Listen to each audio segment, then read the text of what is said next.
Acara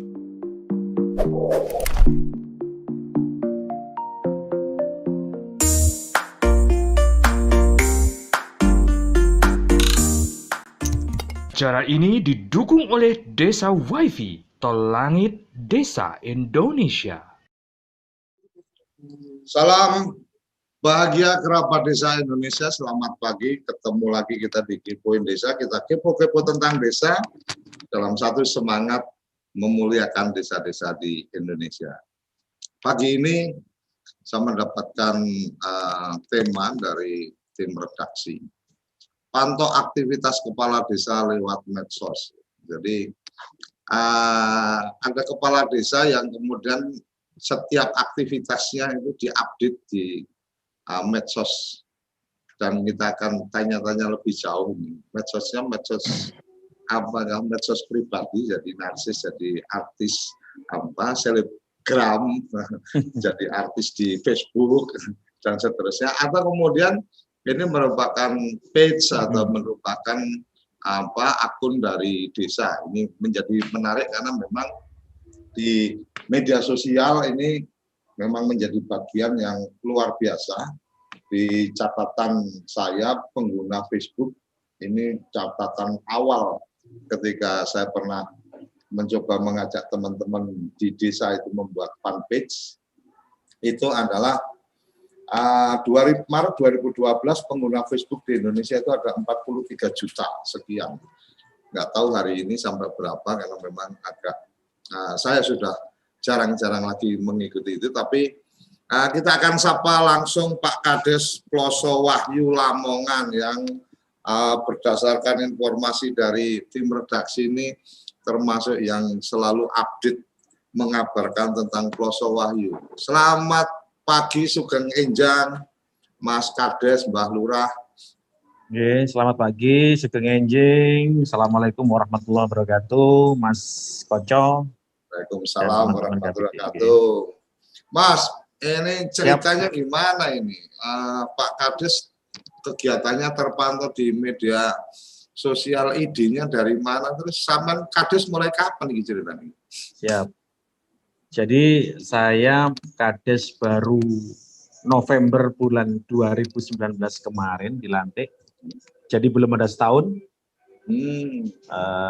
Selama ini media sosial memang saya sudah bermain sejak sebelum reformasi ya. Jadi kalau waktu itu masih ada mail group, kemudian masih ada yang chatting-chatting zaman segitu. Jadi kita sudah ya mainan hanya untuk sekedar diskusi politik, diskusi apa, diskusi ringan-ringan. Nah dari situ kebiasaan, kemudian kita sekarang tetap meneruskan kebiasaan bermedsos. Seperti itu Pak Koco. Gus John. Ngono ya, Giji ki Gus John ngono ta? Gus John iki dawane sapa iki? Lengkape sapa iki Gus John iki? Nggih, nami kula nama udara iki ceritanya Gus John. Nama media. Nama media. Nggih, nama asli kula Agus Susanto. Oh, Agus Susanto. Kelahiran asli Ploso Wahyu, cuma memang sejak 96 hidup di Jakarta. Jadi baru kembali kemarin setelah ada Pilkades 2019 itu bulan September ya, kita ikut tarung di sana, alhamdulillah dipilih oleh masyarakat. Seperti itu Mas Koco. Umur pira sampean? Umur saya 44 tahun. Oh, pas 44 tambah 18, jadi calon bupati lah, sabar ya. Oke, Mas, balik ke yang tadi tentang memantau kegiatan kepala desa lewat medsos. Medsos yang artinya media sosial apa aja yang dipakai atau dimanfaatkan untuk keperluan apa saja, kemudian akunnya apa dan seterusnya. Monggo berbagi cerita supaya teman-teman kerabat desa yang kebetulan menjabat kepala desa atau menjabat perangkat desa bisa mendapatkan pencerahan sebenarnya menggunakan media sosial itu bagaimana, kemudian bagaimana mudahnya, bagaimana murahnya, bagaimana manfaatnya. Monggo, Mas. Untuk media sosial sekarang yang kita gunakan untuk kepentingan desa ada 2, yakni fanpage Facebook itu dan satunya adalah Instagram. Nama akunnya adalah Plosowayu Piye Kabare. Jadi kalau dalam bahasa Indonesia ya Plosowayu bagaimana kabarnya? Plosowayu Piye Kabare.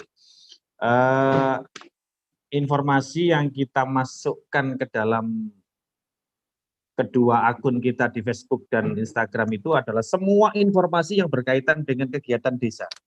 Bukan hanya pemerintah desa, kegiatan pemerintah desa, kegiatan kades, perangkat, tapi juga kegiatan RT, rapat RT, kerja bakti RT, RW, dusun, kemudian lembaga-lembaga kemasyarakatan desa seperti Karang Taruna, PKK, kemudian kegiatan-kegiatan olahraga anak-anak kecil juga kita update semua. Jadi semua kegiatan masyarakat kita harapkan melaporkan kepada kita dalam bentuk foto-foto, acaranya apa, di mana segala macam, baru kemudian saya update langsung di kedua akun kita yang ada di Facebook dan Instagram. Kemudian dari situ linknya kita sebarluaskan melalui media yang lain, yakni melalui akun, melalui WhatsApp,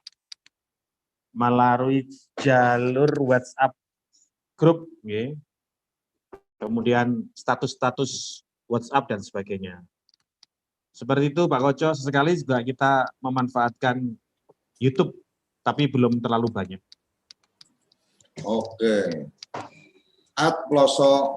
Tapi jadi teman-teman kerabat desa kalau cari di Facebook ini langsung saya searching di Facebook. Okay.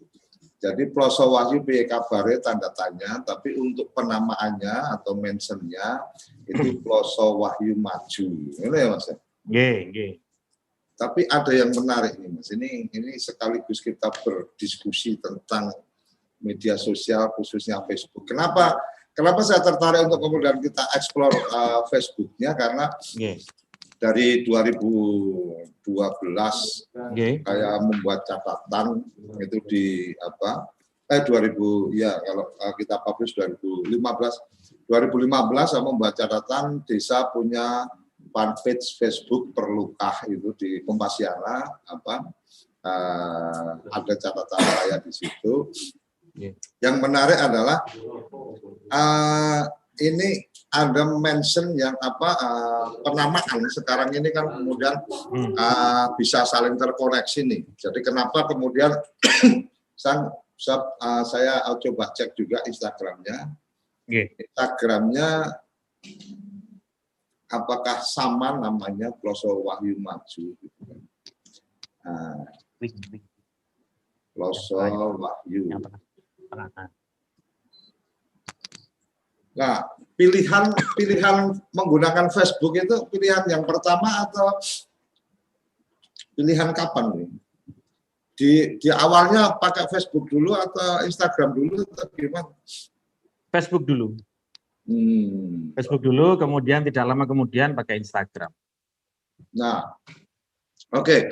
Jadi salah satu ini mungkin kita bisa sharing sama kan berangkat dari ibu kota, jadi apalagi sebelum jadi kades juga aktif di media sosial kan gitu. Yeah. Yang saya coba lihat adalah ketika di Plosowayu Piye Kabare di fanpage ya, itu kategori Mas. Yeah. Mas Lurah ketika aku ngundang Mbah Lurah kan belum pantas sampai 24 itu loh. Nah kalau kades itu kan biasanya orang panggil Mbah Lurah, Mas Lurah kan. Yeah.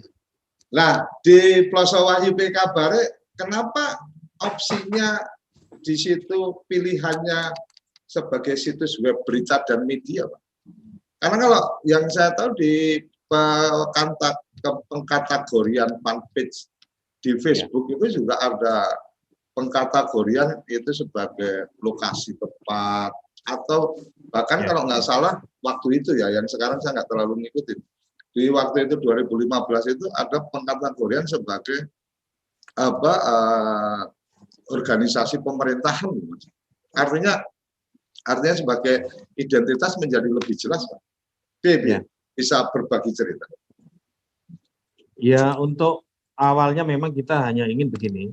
Secara sederhana ada pikiran bagaimana informasi tentang desa-desa ini bisa tersampaikan dengan cepat kepada masyarakat. Oke. Itu saja simpelnya. Jadi sampai saat ini yang kita upload di akun kita di Plosowayu Piye Kabare adalah lebih banyak kepada kegiatan-kegiatan.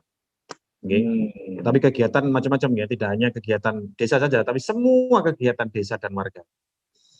Nah, manfaatnya sih seperti itu. Jadi kita tidak usah terlalu capek, terlalu banyak effort, tenaga untuk harus mengadakan rapat, sosialisasi dari apa yang kita lakukan. Misalnya kita habis meeting atau habis rapat dengan kabupaten, dengan dinas, dengan kecamatan. Jadi secara cepat itu pula kita sampaikan kepada masyarakat.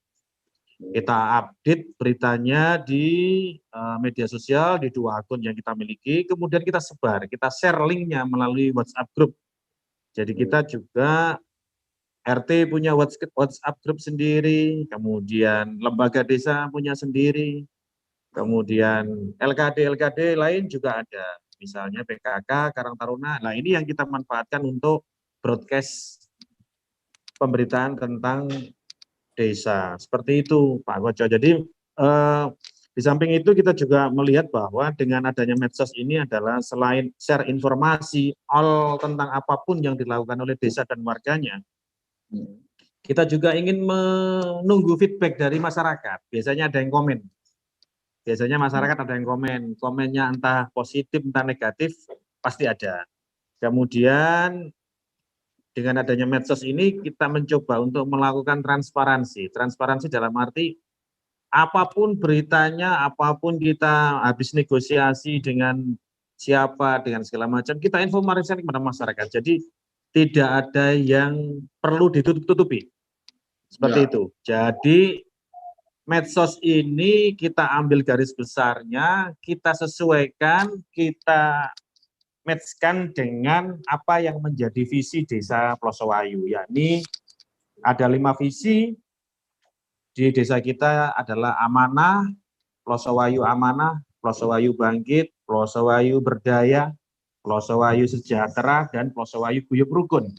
Jadi medsos yang kita pakai, 2 akun yang kita pakai ini nanti adalah media sosial bagaimana itu sebagai media sosial yang bertujuan untuk amanah. Jadi dengan transparansi itu sangat kecil sekali bahwa pemerintah desa itu melakukan penyelewengan atau hal-hal yang negatif karena kita sangat transparan. Jadi ini sesuai dengan visi kita yang amanah. Kemudian medsos juga sesuai dengan visi kita, misi kita bangkit. Ini untuk membangkitkan kepada masyarakat, menginformasikan kepada masyarakat. Ini loh, RT ini sudah melakukan ini, RW ini sudah melakukan ini, dusun ini sudah melakukan ini, PKK ini sudah melakukan ini dan sebagainya. Ini membangkitkan yang lain. Kita memancing persaingan secara sehat antar RT, antar RW, antar dusun, antar PKK, antar Karang Taruna, satu desa, berlomba-lomba untuk kebaikan. Jadi ini, kita seperti ini. Nah itu kita menggunakan medsos. Kemudian manfaat yang lain, medsos ini kita sesuaikan dengan visi misi desa kita sebagai Plosowayu yang berdaya, agar masyarakat ini berdaya, jangan dilemahkan. Ya seperti itu.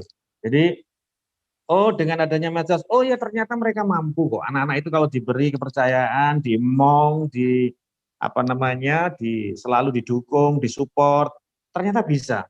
PKK RT ini bisa, PKK RW ini bisa, PKK dusun ini bisa. Nah ini medsos, ini manfaat medsos. Kemudian berikutnya medsos ini juga berkaitan dengan visi misi kita Plosowayu sejahtera, di mana titik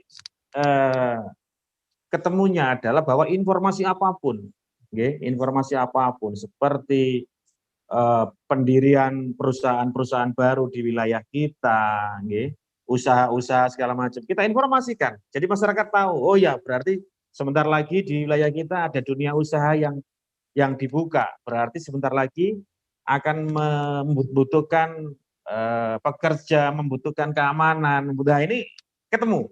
Media sosial ini kita ketemukan dengan visi misi kita di sejahtera. Dan yang terakhir, media sosial ini manfaat dan kegunaannya kita temukan dengan visi misi kita di Ploso Wahyu Guyub Rukun. Di situ kita gambarkan bagaimana kalau kita lomba proklim, lomba berseri, lomba Lamongan Green and Clean yang diadakan oleh Dinas Lingkungan Hidup ataupun diadakan lain, gotong royong, kerja bakti, segala macam, kita tampilkan semua di medsos itu. Sehingga muncul bahwa, oh ya, RT ini guyub rukun, RW ini dusun ini, sedesa ini guyub rukun. Jadi seperti itu, Mas Koco, media sosial yang kita manfaatkan, kita sesuaikan dengan 5 visi Desa Ploso Wahyu yang saya paparkan tadi. Makatan.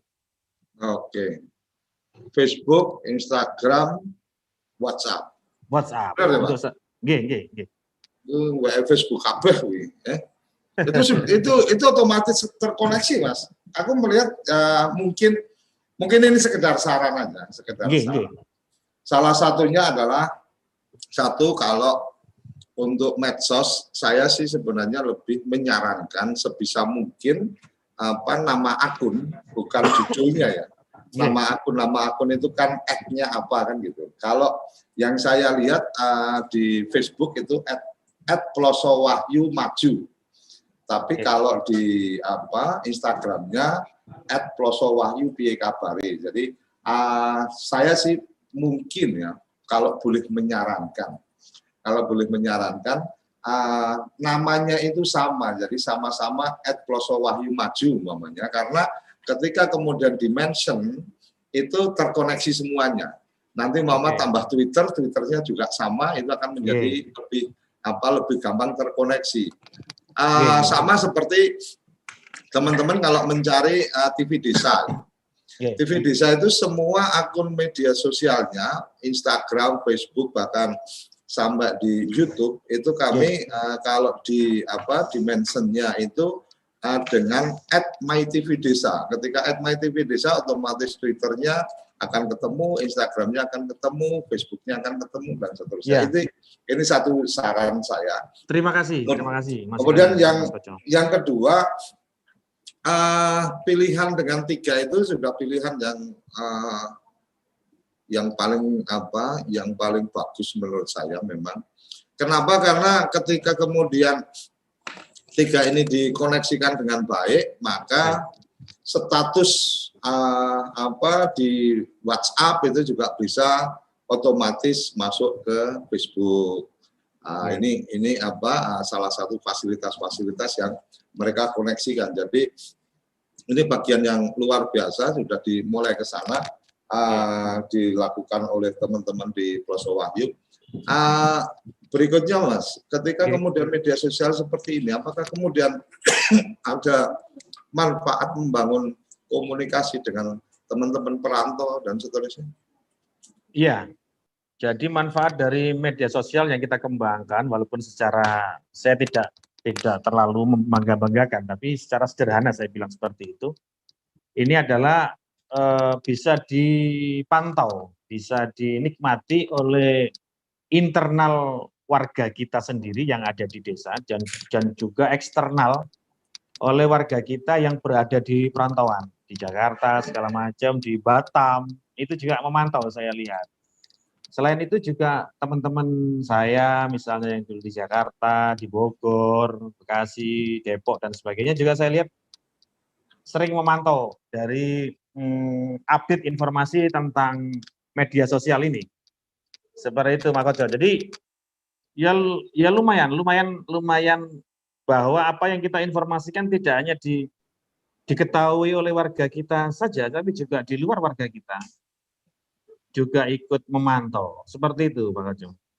Oke. Nah, dalam konteks pelayanan, Mas, apakah kemudian media sosial yang digunakan di Facebook, di WhatsApp dan seterusnya itu bagian dari untuk peningkatan pelayanan ke publik? Oke, saya pikir untuk pelayanan ke publik, saya lihat yang masih dominan adalah bahwa kita menggunakan WhatsApp, WhatsApp grup apapun informasi tentang kependudukan, informasi misalnya ada kebijakan baru tentang kependudukan, tentang Dukcapil segala macam, selalu kita infokan lewat jaringan-jaringan WhatsApp grup yang kita miliki. Seperti yang tadi ceritakan, kita punya WhatsApp grup, hampir semua sekarang kelompok-kelompok LKD segala macam sudah memiliki WhatsApp grup sendiri-sendiri. Lah kita sebar lewat situ, RT, RW, dusun, lembaga desa, Karang Taruna, semua. Kemudian informasi itu kita sebarkan lewat WhatsApp group, seperti juga misalnya kemarin di era pandemi ini ada BLT segala macam. Nah kita pakai itu, pakai WhatsApp. Kemudian ketika sudah pelaksanaan, kita dokumentasikan, kita foto, kemudian kita baru update di Facebook dan Instagram bahwa ini adalah pelaksanaan dari kemarin pembagian BLT, kemudian pelayanan-pelayanan yang lain seperti itu. Oke, Mas, untuk ini karena kebetulan kalau sosial media saya termasuk mencoba mengikuti update-update-nya. WhatsApp yang dipakai kalau di page-nya kan ada nomor telepon yang ada di situ sudah terpasang tuh. Itu WhatsApp yang dipakai sementara ini nomor WhatsApp personal atau dijadikan nomor WhatsApp bisnis? Untuk yang apa nih? Admin atau apa? Yang WhatsApp yang ada nomornya di page ini kan ada 085 belakangnya 6207. Ini terkoneksi sama nomor WhatsApp atau beda lagi? Iya, ini kebetulan kalau akun ini kan yang memegang akun ini kan satu dari Karang Taruna, kemudian saya sendiri, yang satu kan Bukades. Jadi 3 orang ini yang memegang akun medsos yang kita miliki. Nah, kebetulan kalau yang nomor itu sepertinya nomor teman yang dari Karang Taruna. Oke. Jadi page, jadi kerabat desa perlu ini kesempatan untuk kembali mengingatkan bahwa Facebook itu ada beberapa opsi, ada grup, ada kemudian fanpage, ada personal, ada sekarang marketplace juga ada.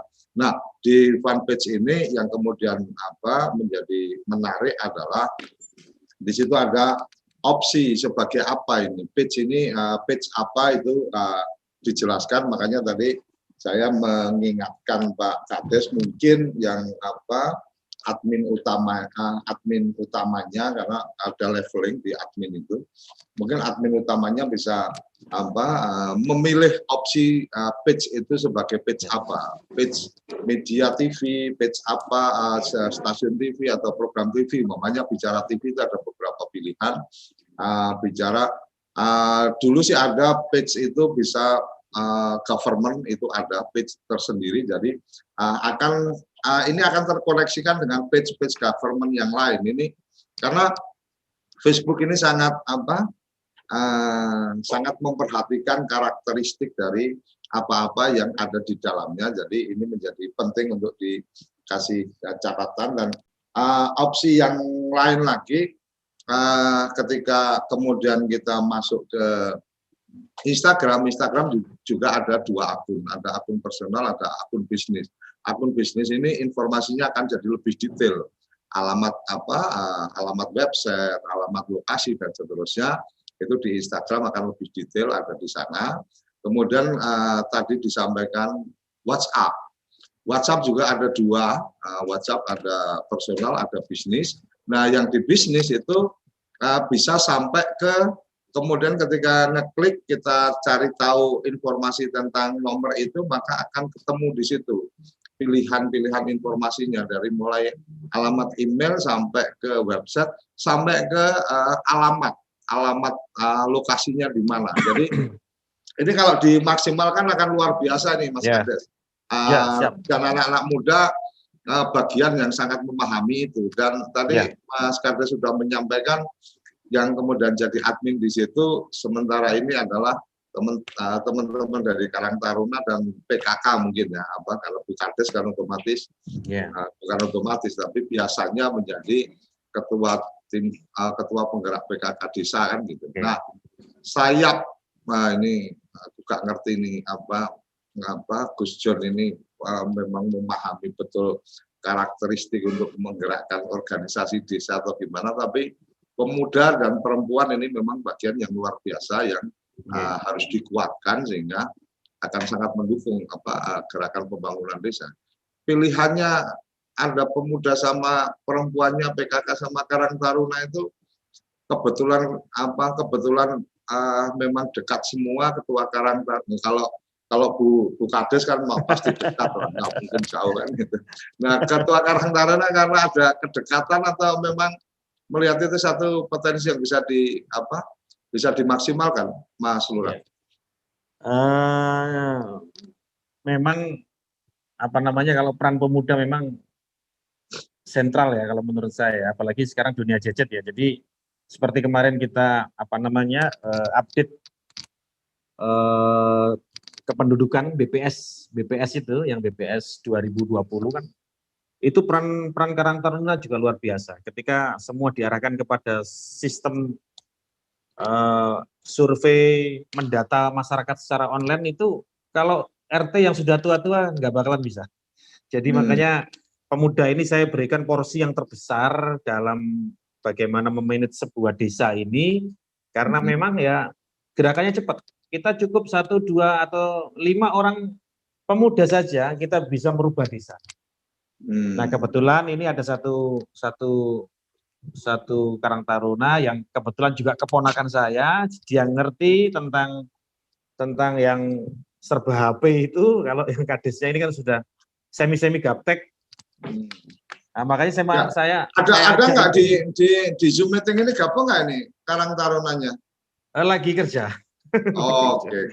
Nah kemudian saya tawari untuk bikin akun ini. Sampai yang bikin akun, nanti soal teknis keredaksian, mengisi segala macam yang upload berita saya sendiri.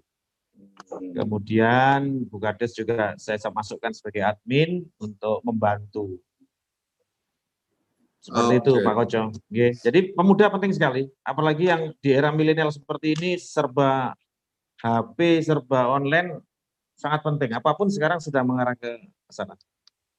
Oke, Mas Kades, di pemerintah desa ada lembaga kemasyarakatan desa. Ada di sana, ada RT, ada RW, ada Karang Taruna, ada Posyandu, ada PKK gitu. Ada berapa lagi lah. Kalau nggak salah 6 atau 7 lembaga kemasyarakatan desa. Yang sekarang sudah dilibatkan Karang Taruna, kemudian PKK, walaupun mungkin kalau bicara Posyandu kadang nyambungnya ke PKK juga kan gitu. Nah, untuk RT RW sendiri mereka diberikan akses untuk ada rencana diberikan akses untuk bisa mengupdate, atau mungkin sementara terkoordinir oleh teman-teman Karang Taruna, karena kan Karang Taruna desa kan otomatis dia juga ada anggota-anggotanya di masing-masing pedukuhan dan seterusnya. Ya, untuk masalah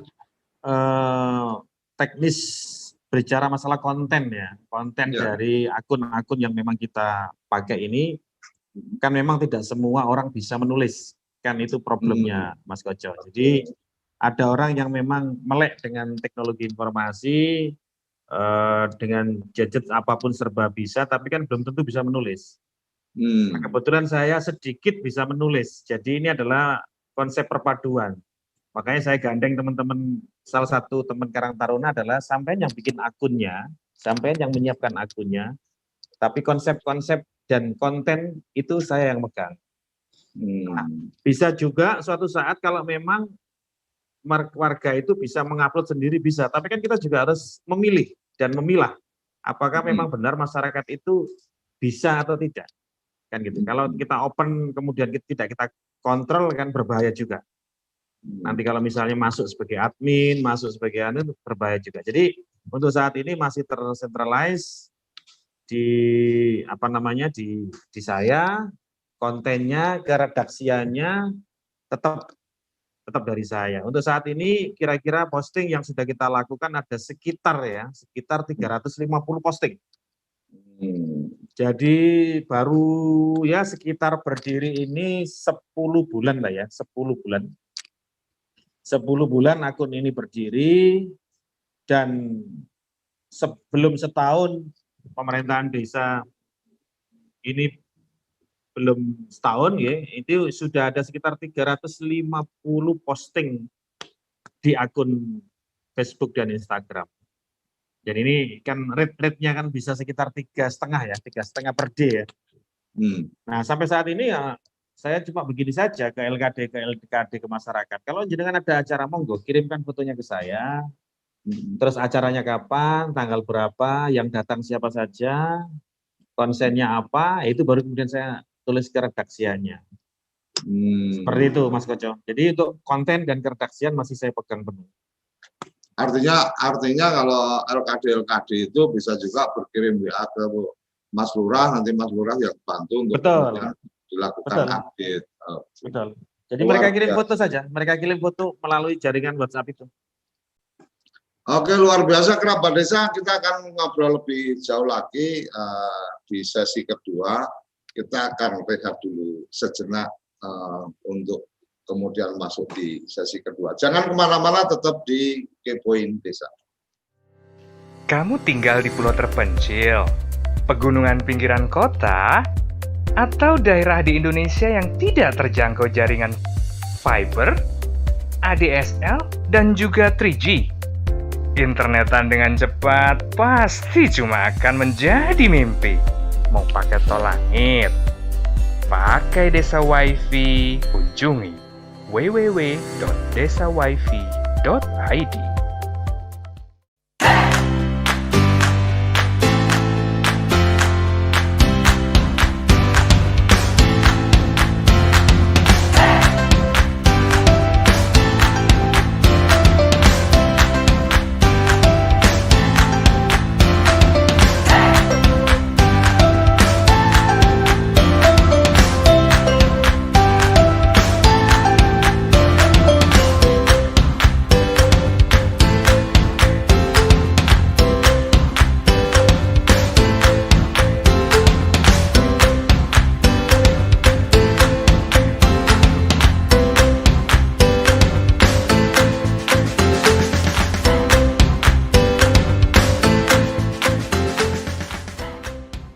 Toko IG.id, toko Instagramnya orang Indonesia. Ayo, kandidat kepala daerah, manfaatkan kesempatan ini. TV Desa mengundang Anda bicara desa. 5 menit bisa. Bicara Desa, sebuah program tayangan monolog, konsep membangun dari desa, dari kandidat untuk masyarakat. 5 menit bisa. Bicara Desa, hanya di TV Desa. Oke, kembali lagi di Kepoin Desa. Kita kepo tentang desa. Sudah bergabung beberapa, ada di sini ini pendamping desa Lamongan, Mas Karso. Ada yang ingin menyampaikan sesuatu, memberikan tanggapan, silahkan di sesi kedua ini. Silahkan resen atau chat untuk nanti tim admin akan membuka mic-nya.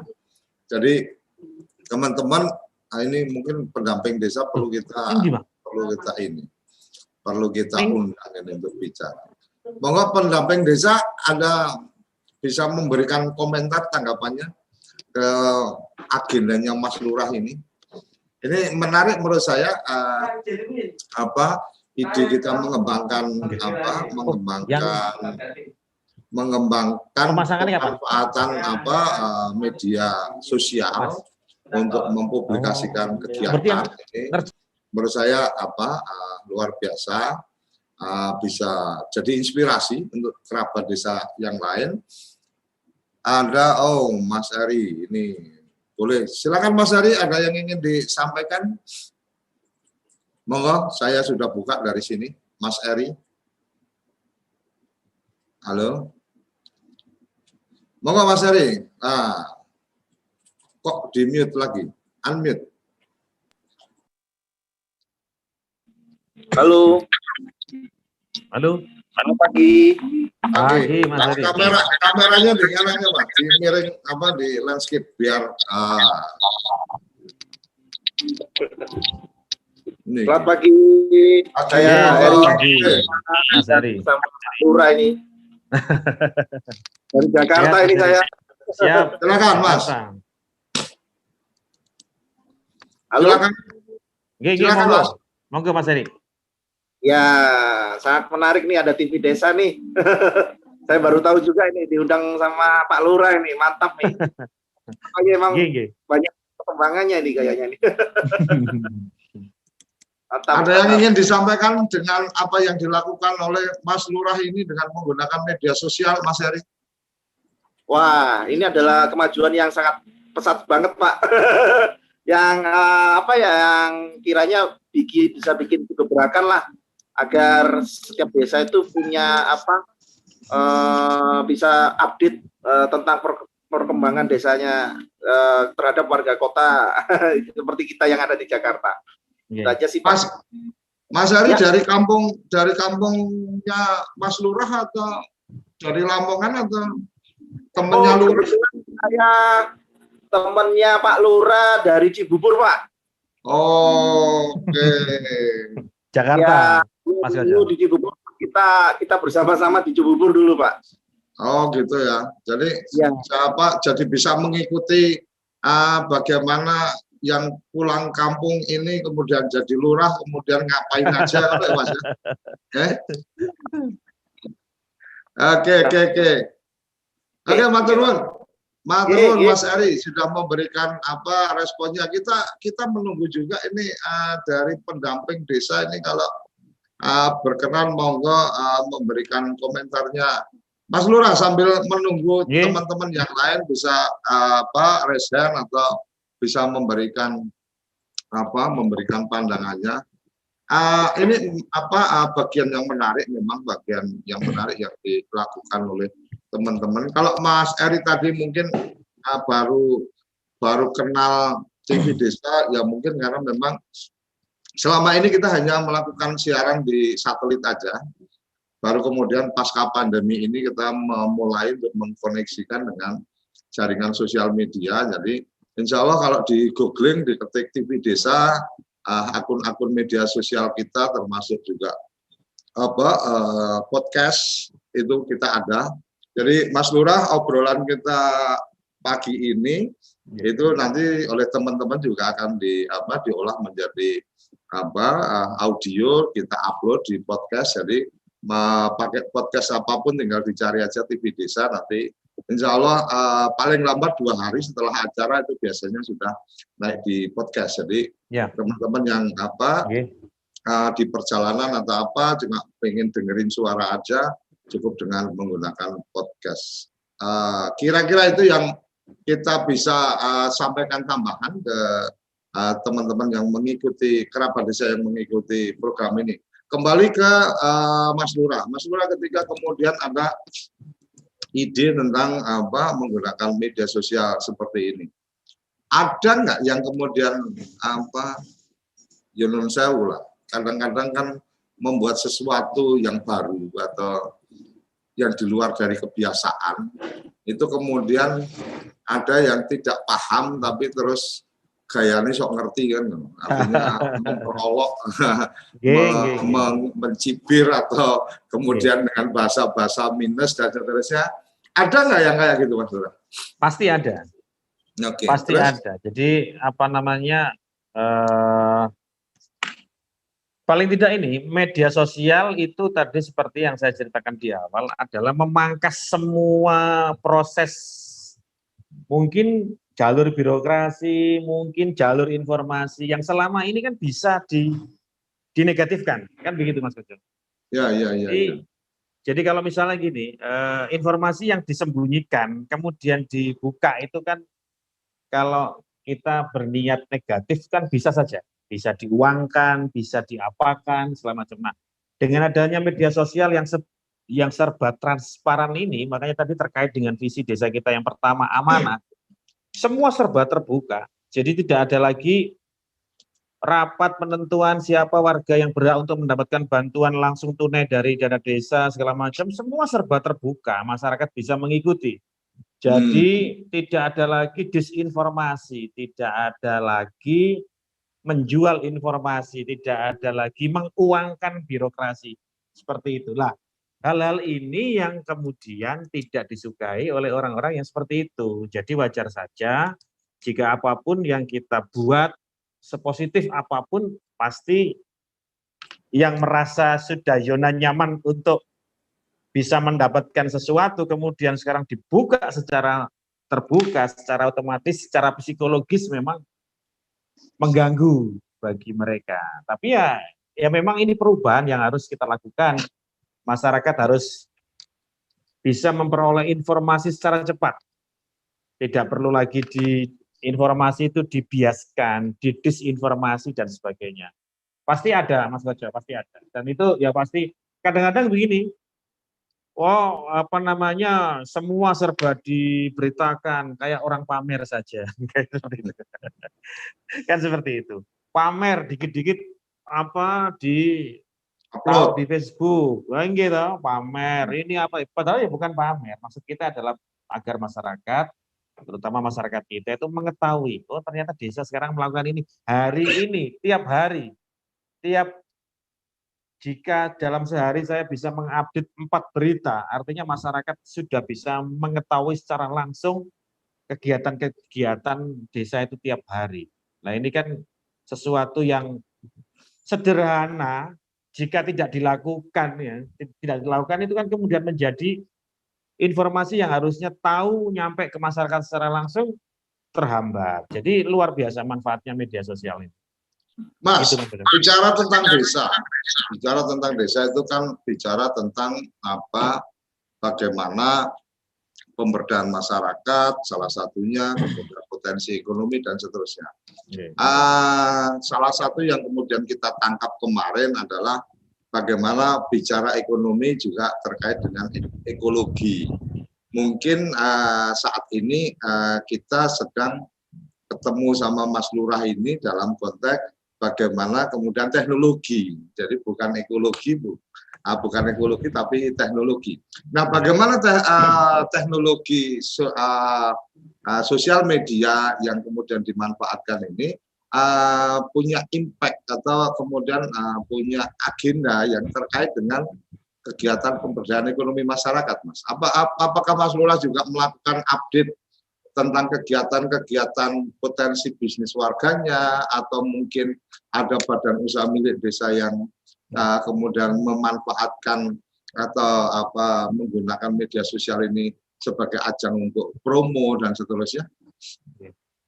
Ya, pada intinya tugas pemerintah desa itu kan ada 4, yakni penyelenggaraan pemerintah desa, kemudian pembangunan desa, kemudian pembinaan masyarakat dan pemberdayaan masyarakat. Artinya media sosial ini menurut saya sudah mewakili semuanya. Mewakili dari sisi visi misi kita, mewakili dari 4 tugas pokok desa yang saya sebutkan tadi.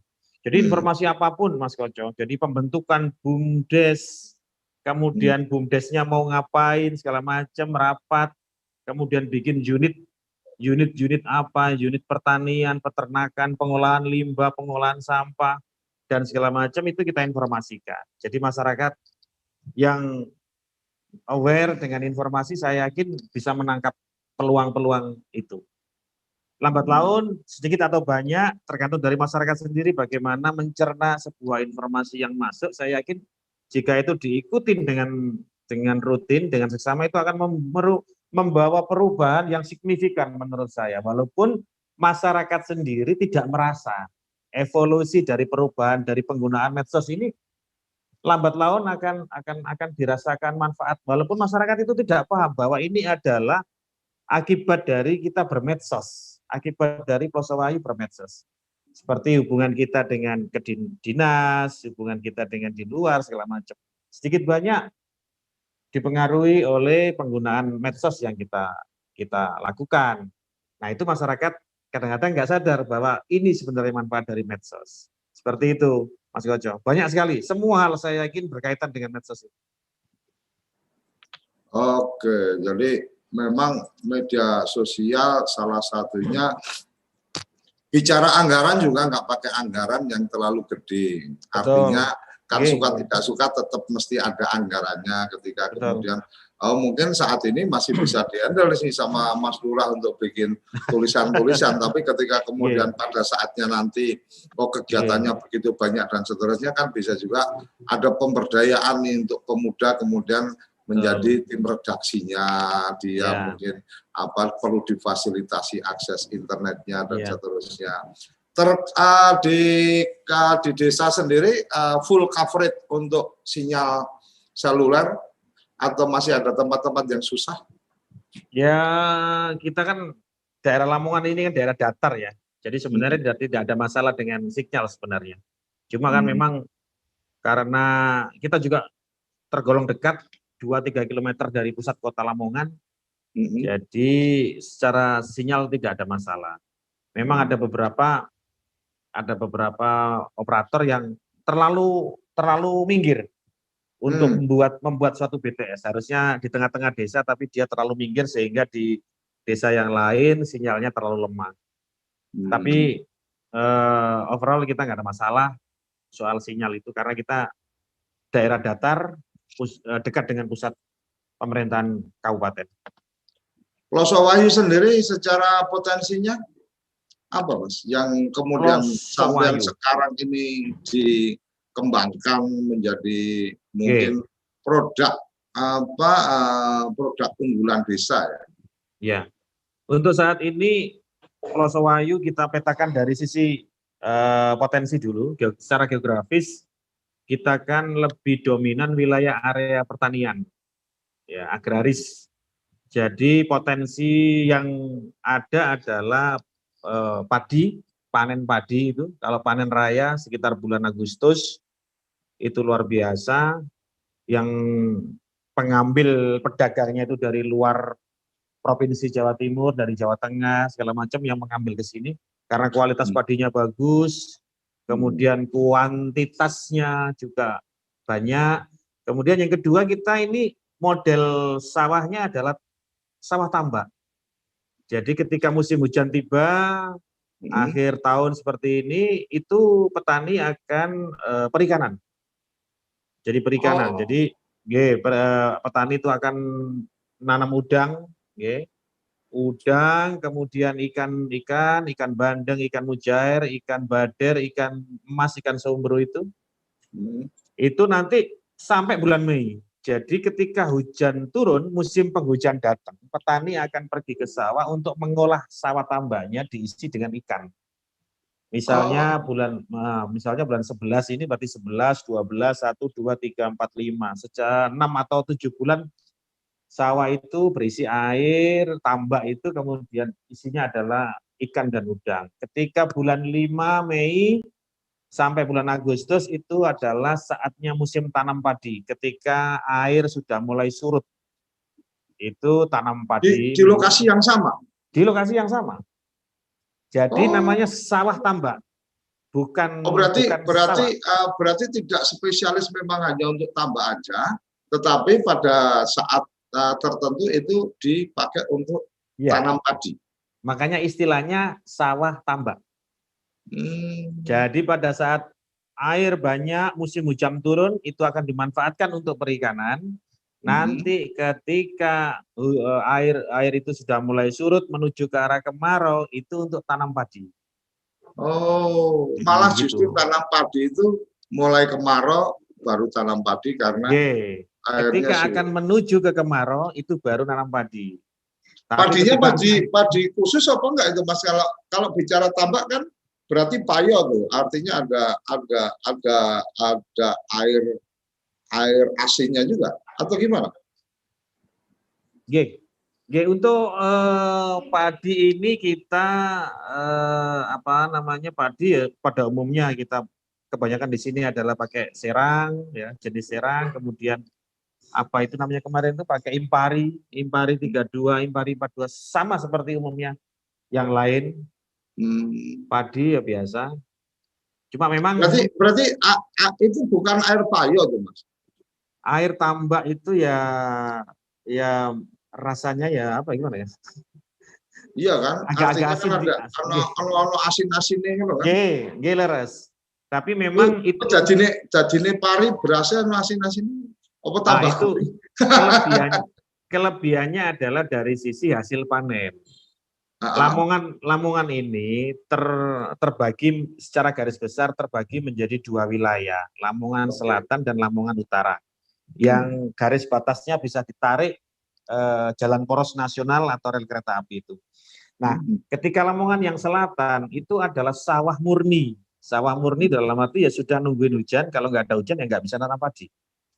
Kalau musim hujan begini ya kemudian sawahnya itu bisa untuk menjadi tegalan, berfungsi sebagai tegalan, misalnya nanam kacang hijau atau kangkung atau rambatan-rambatan seperti itu. Nah, beda dengan daerah Plosowayu yang wilayah pertaniannya di sisi sebelah utara Jalan Poros Nasional ini adalah sawah tambak.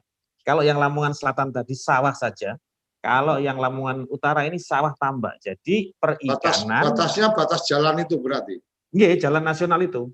Nah, karena sebelum tanam padi itu dipakai untuk perikanan, maka hasilnya padi di wilayah Lamongan Utara itu otomatis lebih banyak daripada yang Lamongan Selatan karena lebih subur.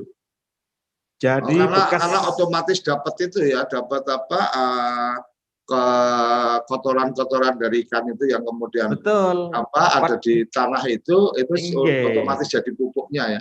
Jadi kesuburan lahannya itu berlipat daripada, makanya ketika dibandingkan misalnya 1 hektar atau di sini bahasanya cengkal gitu ya, cengkal 100 di wilayah utara dengan di wilayah selatan itu akan menghasilkan hasil panen yang berbeda.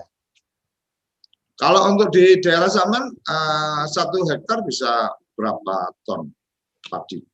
Kalau misalnya di sini kemarin patokannya adalah cengkal 100. Cengkal 100 itu ya bisa 1,2 ton kintal misalnya. Oh, cengkal 100 ini luasnya berapa? Cengkal 100 itu secara persegi itu maksimal 1.400 meter persegi. Oh, 1.400 maksimal. Maksimal 1.400 meter persegi, bisa 1.200 bisa. Oh, berarti 1 hektar hitung cengkal ya? Nah, 1 hektar kira-kira 7 kalinya dari cengkal 100 itu. Oh, berarti hasilnya gede juga ya. Kalau 7 kali 1,2 berarti kan 8 ton ya.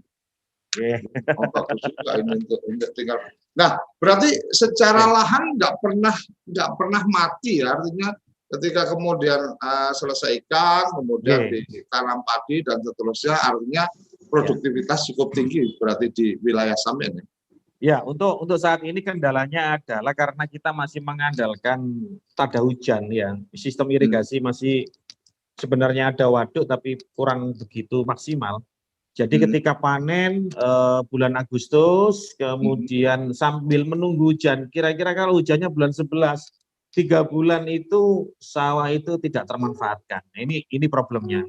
Jadi artinya ya di pro istilahnya bro. Seandainya ini adalah masalah petani di Lamongan. Seandainya ini ada solusi dari pemerintahan daerah, barangkali bagaimana mensiasati ketersediaan air, pasokan air itu bisa dirasakan oleh masyarakat secara kontinu. Saya yakin lahan itu tidak akan terbiarkan selama 3 bulan untuk nganggur. Nah ini PR buat para tembakau ada juga ya di situ ya. Nggih, tembakau lebih ke arah Lamongan Selatan. Nggih, ke arah Lamongan Selatan. Kalau di sini memang benar-benar nggak ada air. Ketika nanti bulan Agustus, bulan 8 itu sudah nggak ada air, udah selesai itu. Ya makanya tadi aku bilang kalau nggak ada air sama sekali kan tembakau masih cukup kuat itu, memang tanaman di lahan kering. Belum pernah dicoba. Kan tetap harus ketersediaan air dalam arti untuk siram ya. Tembakau, kemudian bawang dan lain sebagainya kita tetap memerlukan air walaupun dan itu nggak ada sama sekali tidak ada. Misalnya kalau saat ini misalnya bulan 10 seperti ini semua sungai kering. Seperti itu. Sumur dalam nggak bisa dimainkan. Di sini pernah mencoba untuk membuat jet pump gitu ya. Ternyata asin dan terlalu dalam. Okay. Oh, artinya secara ekonomis tidak menarik. Karena kan ada juga tuh beberapa yang sempat saya lihat ketika kemudian mensiasati ketidaksediaan air, maka kemudian dibikinlah pompa, kemudian tidak menggunakan listrik tapi pakai solar panel dan seterusnya. Akhirnya bisa panen bisa tanam sepanjang tahun kan gitu. Di momen makanya kemarin teman-teman dari Nganjuk, Jawa Timur Selatan, ketika bermain ke sini saya minta untuk mengisi tentang bagaimana cara menanam bawang merah segala macam. Saya lihat kondisi di sawah mereka secara lahan nggak masalah, bagus, tanahnya juga bagus segala macam. Problemnya adalah bagaimana ketersediaan air di saat benar-benar musim kemarau. Nah, itu saja. Seandainya waduk apa Mas di situ? Ada waduk? Waduk ada di daerah Lamongan Selatan, tapi kan sampai saat ini kita belum betul. Orang tekan isor. Apalagi waduknya dari sumber air bersih ya, tambah meneh ora tekan. Karena sekarang waduk pipa membunungan PDAM ya. Nah, ini perlu urusannya wong dhuwur. Oke Mas. Mas Lurah ini nggak berasa kita udah sampai di penghujung acara. Mas Lurah, dari obrolan kita tadi kita mencoba untuk bicara tentang bagaimana bermedsos ria di di agendanya Lurah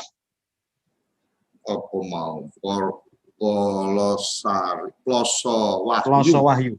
Lurah Ploso Wahyu yang kemudian memanfaatkan sosial media dan seterusnya, ini bisa menjadi inspirasi kerabat desa seluruh Indonesia untuk kemudian silahkan diduplikasi, silahkan dimodifikasi sesuai dengan kondisi masing-masing daerah. Closing statement, Mas Lurah, monggo silakan. Apa harapannya dengan sosial media ini? Apa harapannya dengan kerabat desa yang ikut menyaksikan ini dan seterusnya? Monggo silakan. Saya pikir dokumentasi itu penting. Bekerja tanpa dokumentasi sama artinya kita tidak bekerja. Nah, prinsip saya bahwa saya aktif bermedia sosial ini adalah bagian daripada bagaimana saya mendokumentasikan apa yang saya kerjakan. Jadi kalau saya tidak mengupdate informasi tentang apa yang saya lakukan di media sosial, sama artinya saya tidak bekerja. Karena tidak bisa diikuti oleh masyarakat, tidak bisa dipantau oleh masyarakat, dan perubahan itu tidak bisa dirasakan oleh masyarakat. Begitu, Mas Koco. Oke, terima kasih. Jadi, kenapa harus bermedia sosial? Karena disitulah kemudian dokumentasi berkegiatan dari desa, kepala desa, dan seluruh penggerak desa, termasuk juga lembaga kemasyarakatan desa, ini menjadikan satu rekam jejak. Oh, ini loh Karang Taruna pernah melakukan ini. Jadi ketika mungkin ada setahun yang lalu pada saat 17 Agustus kemarin lombanya apa aja, itu bisa dilihat, bisa kembali di review. Oh, berarti yang kemarin ada kekurangannya, ini perlu diperbaiki, kemudian perlu ditingkatkan dan seterusnya. Karena manusia memiliki keterbatasan. Karena manusia memiliki keterbatasan memori untuk mengingat sesuatu yang sebenarnya sudah lewat. Oke. Dan biarkan dunia maya, Google, kemudian Facebook, kemudian Instagram dan seterusnya menjadi tempat untuk kita menyimpan sebagian ingatan-ingatan kita, bahkan mungkin banyak ingatan kita tertanam di sana. Luar biasa Mas Lurah, matur nuwun pagi ini luar biasa. Kita bisa berbagi cerita tentang media sosial. 2015 saya pernah mengajak teman-teman kepala desa, perangkat desa untuk bagaimana memanfaatkan Facebook dan seterusnya. Mungkin momentumnya terlalu cepat pada saat itu. Hari ini media sosial menjadi sangat luar biasa.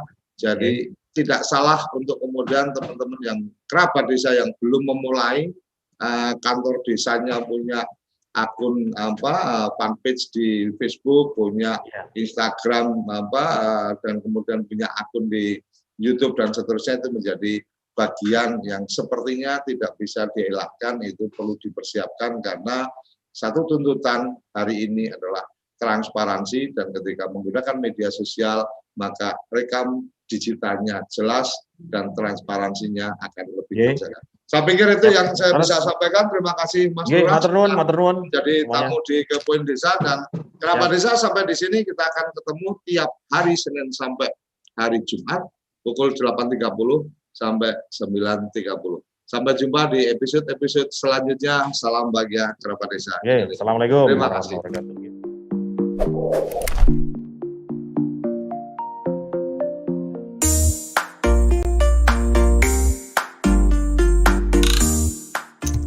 Acara ini didukung oleh Desa Wifi, Tol Langit Desa Indonesia.